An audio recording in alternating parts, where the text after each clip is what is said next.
This is from 1619 when slavery, the slavery of African people began, up until now, up until 2016. I did the math. 87% of our time in this nation, we have been something other than full citizens. 87%. We couldn't own property. We were property. We couldn't decide where our families went. We couldn't decide where we went. There was so much of our time in this country, we have been second, third, fourth, and fifth class citizens in this country, and it impacts how our inability to build strong communities. It impacts our ability to build wealth. It impacts all of our opportunities. So we're going to go in the same order again. Zakia, do you have any input on that? So sorry. It's so hard to it's hard to quantify it. It really is. Yeah, I did the math. I've been saying 80% because I guess looking at it, 87, that's 90% when you round up. But go ahead. I'm sorry. That's all right. After just watching last Sunday, I just watched the 13th, the Ava DuVernay movie with my children and my husband. And just to see the numbers of the increase of Black and brown bodies in prison, from a couple 100,000 to 2 million plus. And understanding that many of those young people, many of those adults start off as young people with it setting on the path from the school to prison pipeline through school. In New York, we spent $300 million on police and schools. Let me say that again. Wow. $300 million to put police officers in school. Wow. Right? And so talking about priorities and where our money, where we choose to put our money, right? We work with an organization called the Urban Youth Collaborative. And I am very clear that the path, the school to prison pipeline, and we've seen it, whether it's from President Obama having to say we will no longer suspend 4-year-old babies, right? We see that over and over again. And we see the children that are the ones the most likely to be suspended are Black children. Both boys and girls are on the lowest point of that, or the highest spectrum, I should say, of the most getting suspended the most. We know what that impact means when you get suspended more than one time, how it decreases your chances of graduation, how it decreases you're more likely to end up in that system.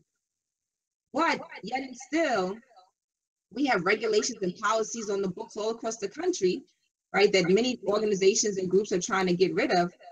To suspend, you can suspend kindergarten through 3rd grade students. These are 5-year-olds, 7-year-olds? These are babies. Those are babies. Exactly. Again, Black children are seen as criminals. White children are seen as creating crime, producing a crime. That is very different than seeing someone, because your value then becomes I'm a criminal. Whereas a white child is seen as you committed a crime, which means that there's room for fixing rehabilitation. Yes. Right, rehabilitation. We also know that Black children are seen as 4 times older than they actually are. So a Tamir Rice happens because he didn't look like a child, right? But yet white kids play with guns all the time outside, and you don't see that happening. And so this is a direct correlation to all of that, which is why, I think the power of youth organizing, I can't express it enough. Who better to talk to, who better to speak to than young people about the impact, and how seeing numbers like that and knowing that 87% of the life of people that look like you was spent in some kind of enslavement, or your body being some sort of state-sanctioned violence on your body, and because that's exactly what it is. And to your point of talking about charters, in New York, we see that number, actually across the country, we see zero tolerance policies in charter schools ballooning to the point where they have charters that say we sweat the small stuff. That's just extended cherry picking, and that's one of my pet peeves.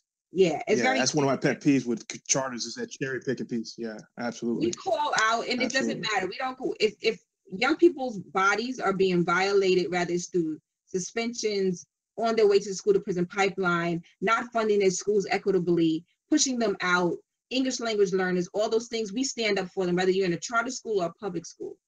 And I think that's really powerful, because it's not always the opposite way in the charter industry. They don't stand up for our children, and they are able to do what they do without any kind of recourse, accountability, or oversight.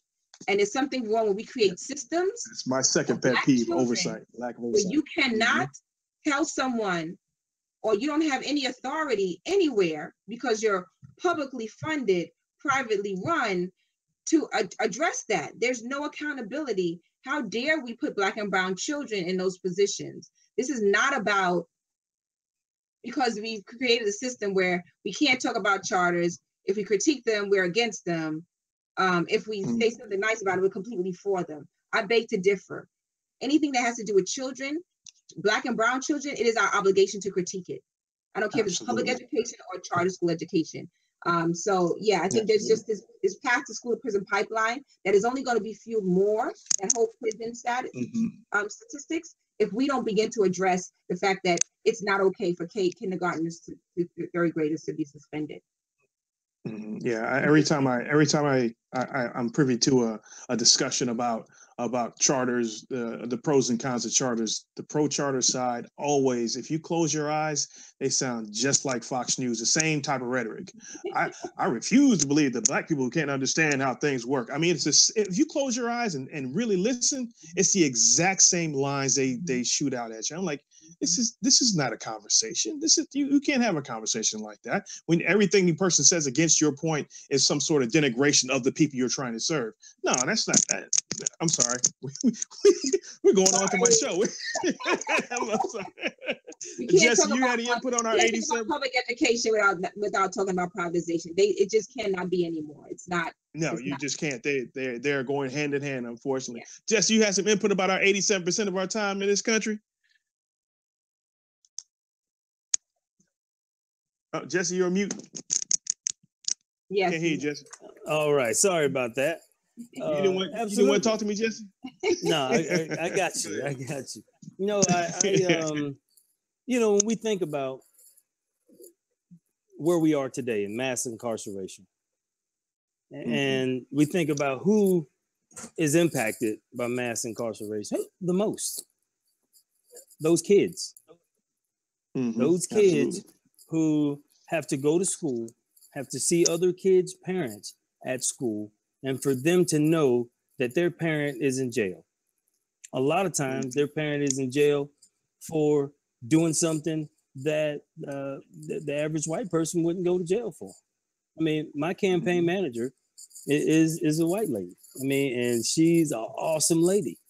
She drives everywhere we go. You know why? The stand, what stresses you out and what stresses me out are totally different. You know, I set my cruise control on the speed limit and I drive. She gets in the car and she just drives. However, you know, if she crosses a lane, if she makes a U-turn, there's no, you know, sense of you're doing anything wrong. So, you know, I know and I notice that the differences exist. But when we think of how mass incarceration really impacts our children, how mass incarceration really impacts teachers, parents, but most importantly, those caregivers who are caring for those children. Here in the state of Alabama, again, our prison population is 200% over capacity. Wow. Yes. Damn. So basically, in the state of Alabama, the only people who are guaranteed health care, education, and jobs are prisoners. They're guaranteed to have health care by law. Wow. They have books and libraries and all different types of educational opportunities there. And they also have, again, here in Alabama, the slave labor movement is so strong here in Alabama. The prison guards went on strike with the prisoners. That's true. So again, when we think about the overall impact of our criminal justice system and mass incarceration, I really believe, you know, again, it goes to political engagement. We have to engage the system. We have to enlighten ourselves, educate ourselves, and then we'll be empowered. But until then, we're going to allow these system inadequacies that exist to be there, and all we'll do is complain about it. The complaint time is over. It is time for us to, as Zakiya mentioned, about, you know, organizing. Parents, I went to my son's school when he first started elementary school, kindergarten. From kindergarten to second grade, I made sure he was checked in, he was ready to work prior to leaving those classrooms. And he went to 2 different schools during that time period. One was a magnet school, and one was just a regular private school. Huge difference in the teachers' responses, and the huge difference in the educational curriculum, huge difference in the condition of the school. I mean, it was unbelievable. And that, absolutely, that particular instance made me say, you know, while I'm running for office and once elected, I'm going to make sure my son stays in public school.